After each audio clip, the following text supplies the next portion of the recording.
Hey guys, it's Professor Herb again, and we're playing some Subterrors, unlocking cards, clapping fools, all of those, all the above. Last episode, we unlocked a second World Legacy Pawns. That was pretty pog. Let's see if we can do that again. We did it in 4 packs. 4 packs we got our second copy. No, I do not want to buy... I want free to play, thank you.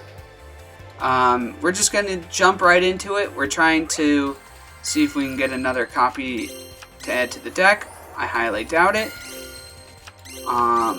Nope. Cat Dancer's a great card, though. But that's not what we're going for. Alright, we're going to just jump right out of here. Go straight into the ranked matches. Maybe get 4 games in today. Depending if we face a Roam Mages. We might only have 1. Last time we faced an Roam Mage deck, and it was like the entire episode was facing that one Roam Mage. Not literally, like it wasn't that bad, but Roam Mages are a stall deck, so thankfully we're facing Kaiba. Thankfully, I don't know about thankfully, but we are facing Kaiba. Thankfully or not. Alright, so he's got 1 card. So, big deal. I can attack it if it's a White Stone of Legends. I will be Mucho Sado.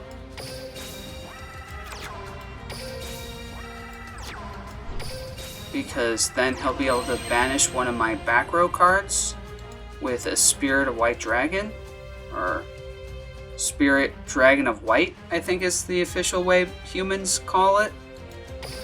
So, I can't kill his monster.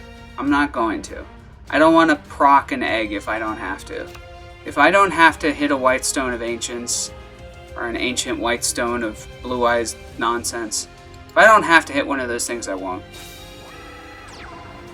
Alright, he's hitting the end screen. I'm going to throw this guy onto the field. We're going to sacrifice them to get Behemoth onto the field. Behemoth is going to go face down. I'm going to use my card to flip Behemoth face up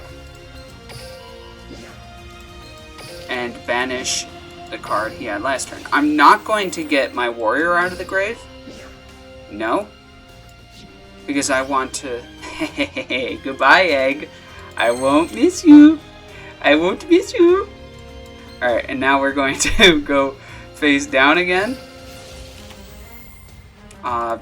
This way I can get him onto the field. If I had the warrior on the field, I mean, I guess I could, like, tribute summon for him, but, like, I guess it really didn't matter how I went about that, but whatever. Don't judge me. Okay? I've been dealing with your judgments all day. And he gave up. Alright, so that was fast. Thanks. Thanks, Kaiba, for your delicious points. Got a Wall Shadow, as we all know, very good card, and that was also known as what we know in the business as Sarcasm. Extremely terrible card is what it actually is. We got a shiny normal card, ranked normal card. We can get like Space Mambo. Space Mambo. Space Mambo.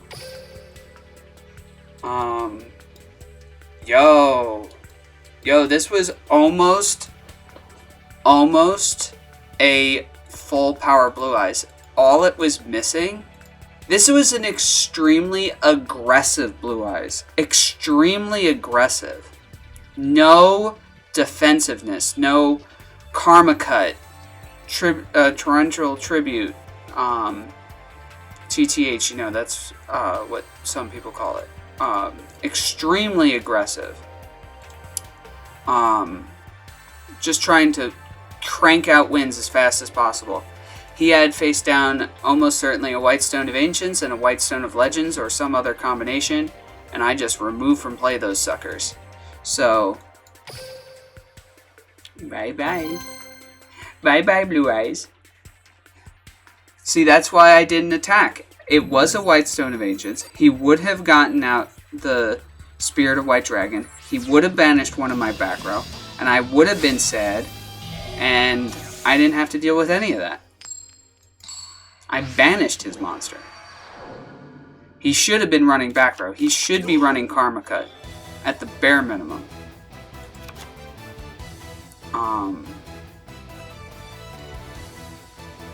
Yeah. I don't think there's really any way he can stop me from doing anything with this hand. This hand was very strong. Very strong hand. I have tons of back row destruction. Assuming he sets the back row. If it's face up back row, I actually have no back row destruction. It's the exact opposite of what I just said. I have no back row destruction if it's all face up. But if he has face down back row destruction, well, then I got plays. So I can go into the 5-star. If he plays a monster, I can banish that bad boy. At any point banish it. Which is crazy. Crazy. I have 2 different cards to banish his monsters with. I draw it. Okay. Might have to play a little more aggressively. Because Madrat is a problem child. He also has a reaction, so he has some sort of quick play right now that he can play. Okay. So this is bad. I can't stop him from getting an equip onto the field. But I can stop him from having a second monster on the field. Hopefully. I can't stop that from coming to pass, but I hopefully can stop him from having a second monster.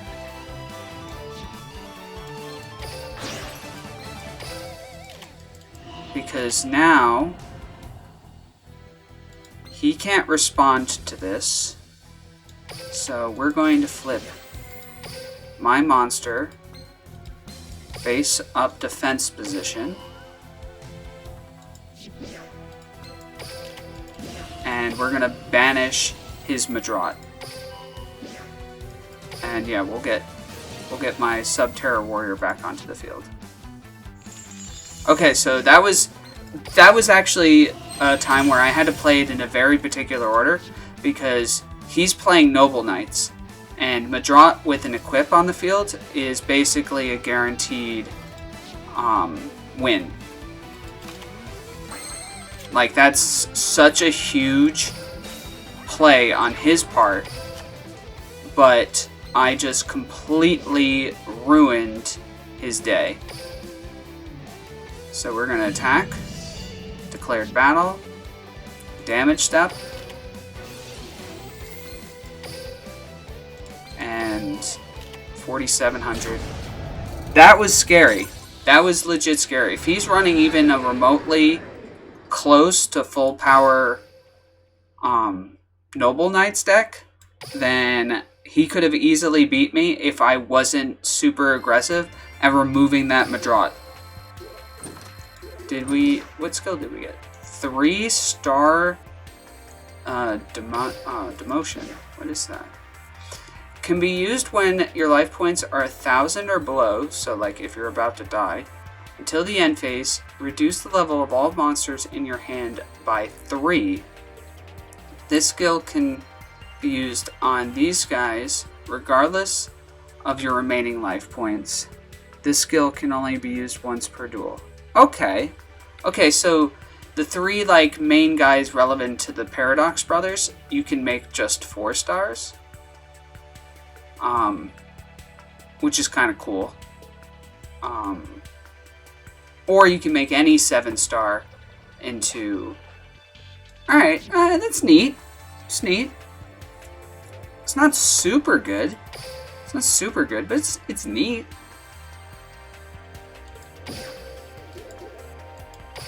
The Paradox Brothers have a really silly skill that gets all 3 of those like monsters onto the field turn 1.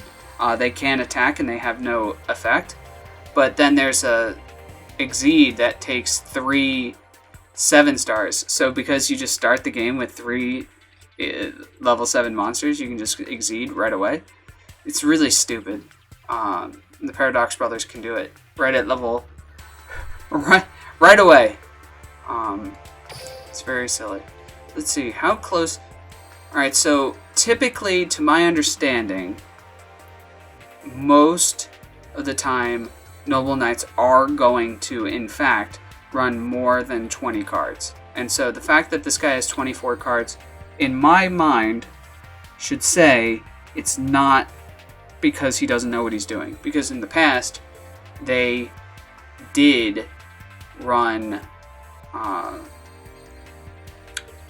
30 cards with balance. Why he has life cost 0, I'm not really sure. I don't know what in his deck costs life points. But this looks like a legitimate Noble Knights deck. He has some questionable decisions, like these 2, and only 1 Merlin, which is telling me he only bought the structure deck a single time. And that leads back to where, like, when you run structure decks, except for maybe the Blue Eye structure deck, you really need to buy 3 of them.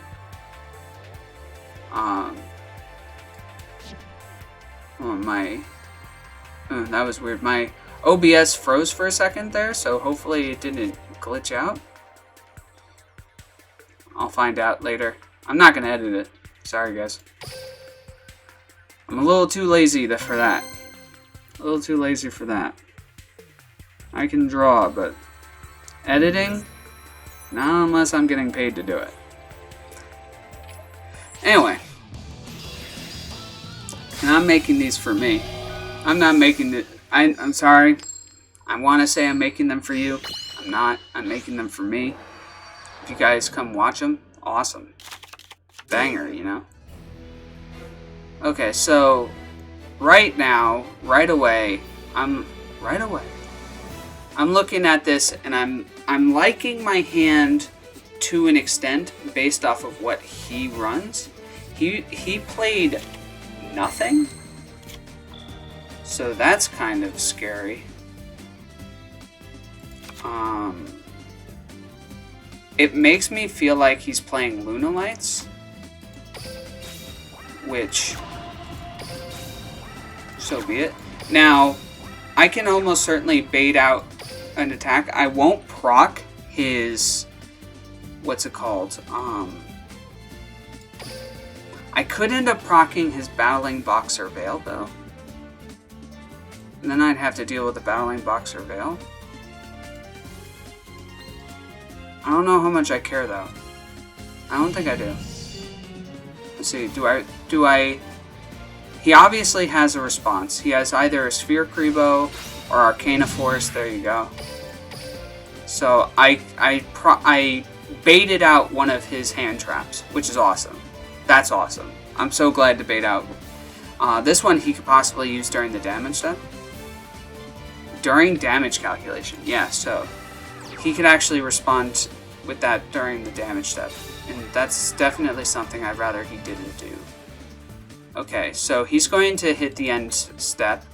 I am going to say I do not like back row cards, and so I'm going to make it so he doesn't have a back row card. Oh, but I can totally banish his monster.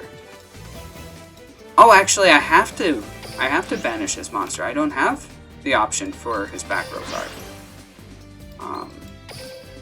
Looking at it. Because I have both copies of the 5-star in my opening hand. That's fine. That's fine. We can still get rid of his back row card later. And this time, I will summon this guy so I can set... What did I get rid of? Is it Lunalights? I'm assuming I'm facing Lunalights. Yeah, I got rid of a rabbit. Yeah. Alright, so... we're going to tribute set this guy.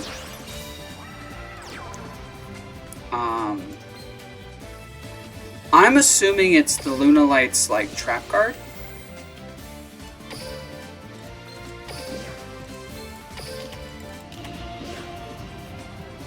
Oh, but I'm gonna have to destroy my own... Oh, I screwed up. I screwed up. He has only 2 cards in his hand, but one of them could easily be Sphere Kribo. Oh, I screwed up, though. I have to. I have to destroy his back row, but I'm going to destroy my own. Oh, man. What a misplay on my part. No. I have to say no. I have to say no. Yeah, give me the warrior. I screwed up. He's going back face down. He's going face down. And we're just going to try to get damage on him. That doesn't proc Battling Boxer Veil. That didn't proc his back row. Alright, so how I screwed up. I had a second Behemoth on the field, which second Behemoth makes it so my opponent, I would have to destroy 2 set cards on the field. And being forced to destroy 2 set cards on the field, I would have had to destroy my own trap card, which is absolutely not what I want to do. So I got rid of his other monster. Okay. Okay, so I was able to navigate that misplay, but I definitely misplayed right there. I wanted to flip my other Behemoth face down, so I'd only destroy 1 face down card and not 2. But thankfully it didn't matter. Thankfully it did not matter. I was able to recover from that misplay.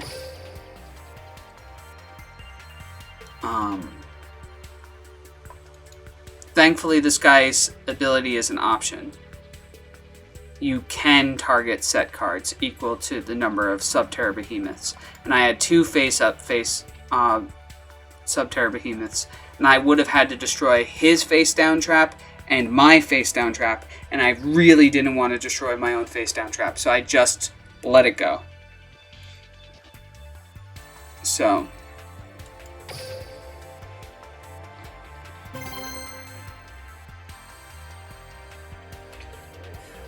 whew, that was scary. That misplay almost really backfired on me. But thankfully, oh, I didn't look at his deck. He seemed to be running like a pretty legitimate Lunalights deck. He did have the Arcana guy, which should be a Battling Boxing Veil, but his account might still be pretty new, so he might be running them instead because I think they're free-to-play cards, or ticket cards. You can get them with tickets. The Arcana Force, so he's like using it as a substitute for Battling Boxer Veil, while he tries to get that card and finish up what he needs for Lunalights. That's what I'm assuming is taking place there. I'm also assuming he's using the proper skill.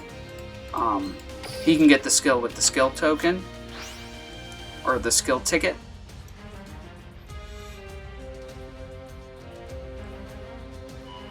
These are all assumptions on my part.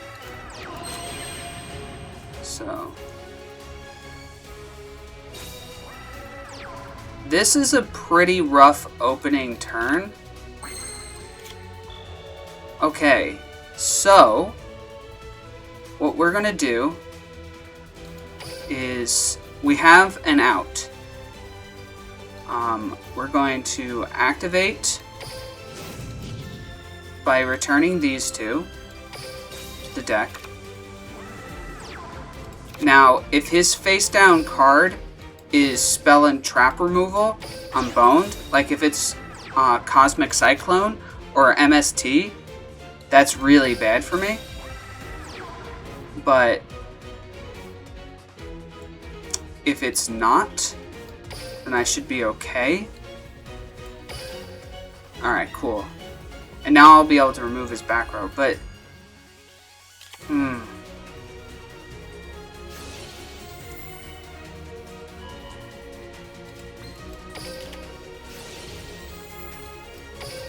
I think I still screwed up though.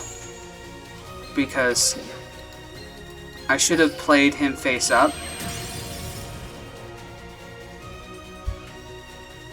His effect didn't go off. I think I might actually lose this one, guys. The only way I can turn this one around... yeah, and he's going to almost certainly get... yep, there it is. I think I lost this one. I think I misplayed. It all depends on what his face down was. What could I draw that could turn this fight around? Another copy of the trap wouldn't be good enough. No. Alright, that's our first major loss. And it was to I misplayed, but I only misplayed if his back row wasn't Karma Cut. Because if his back row was Karma Cut, then I was pretty much just boned. And he does have 2 Karma Cuts and an Ultimate Providence, which really says to me that and a Regeki Break, mind you. So if his back row was any one of these 4 cards, which almost certainly it was, there was basically no chance. I don't think it was Regeki Break because I wasn't getting a delay. Which really says to me it was one of these 2 cards. And in that case, there was pretty much no chance that I was going to get out of there without and win. I just didn't have the monsters necessary to get out my card and go face down. Because if I got out my behemoth face up and then tried to flip it face down to summon my second behemoth, and he ultimate providenced it, it would have died, and I would have had no monster on the field anyway. If he karma cutted it, it would have been removed from play, and I don't think it would have ever gone face down, so I wouldn't have been able to summon my other behemoth. Meaning that, and I don't think it was Regeki Break. So if he was, what's the word?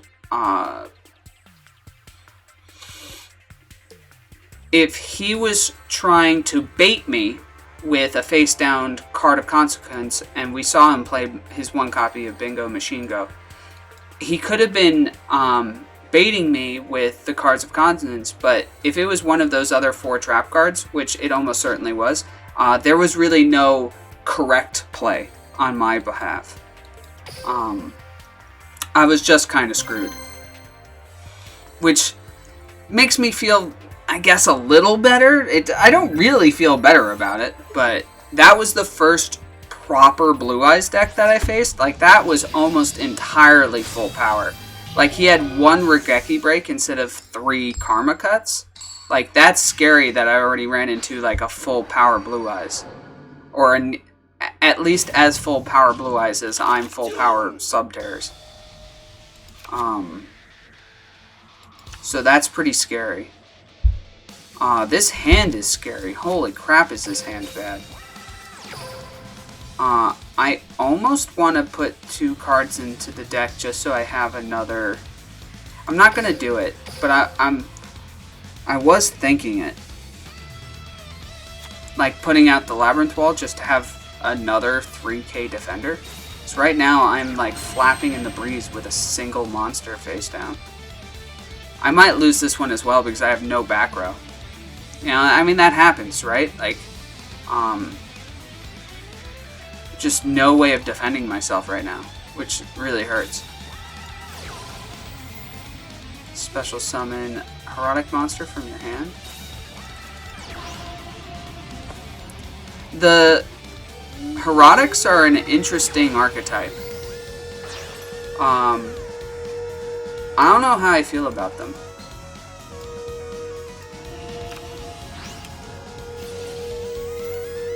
So does he have like level duplication? Like, what is he doing with all these guys? Alright, well, he destroyed my girl. Okay, so now he's going to go and... Yeah, I almost certainly lost. Again, because I had no back row. This really came down to the fact that I had no interruptions, no monster destruction. I just had 4 monsters. This is what I meant when I said I wanted to have the Labyrinth Wall, but it wouldn't have mattered. This guy would have just destroyed my Labyrinth Wall.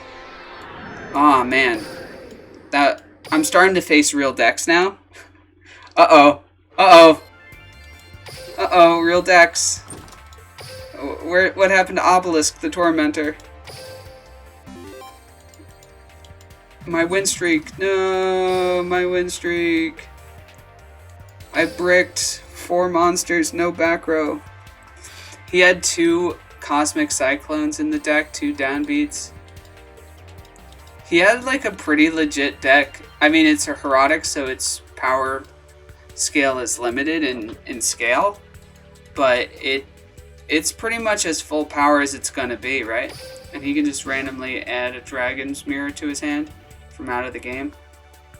At the beginning of the duel, add a mirror to your deck and 5-headed dragon to your extra deck. You return 1 card from your hand and gain the mirror to your hand. So, okay, so if he takes 1500 damage, he can get that mirror to his hand, which then he could make into 5-headed dragon. 5-headed dragon is real scary. Okay, so yeah, there we go. 2 losses. Ugh, it's rough. I faced a proper Luna Lights deck. I didn't look at the deck before, but now looking at it, yeah, this is proper Luna Lights. These should be Battling Boxer Veils, but Battling Boxer Veil is a box. This is from like the card trader. Same thing with this. This should be Sphere Kribos. But it's proper Luna Lights. I faced 3 proper decks. Proper Luna Lights, proper Blue Eyes, and proper Heretics. And lost to 2 of them. Oh man, it's silver rank and I'm already starting to see some real decks. I didn't face Obelisk the Tormentor in how many games? I think there was still Bronze 1. When was the last Obelisk the Tormentor?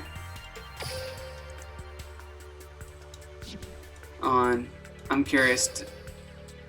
Oh, I don't have an Obelisk the Tormentor. Wasn't the guy playing Mako having Obelisk the Tormentor? No, that was Noble Knights. Alright, so I guess I haven't had an Obelisk the Tormentor in a few games. Alright, well. Dang, man. That's how we're gonna go out, huh? 2 losses? It is what it is. It was a good game. Have yourselves a good one, man. Peace out.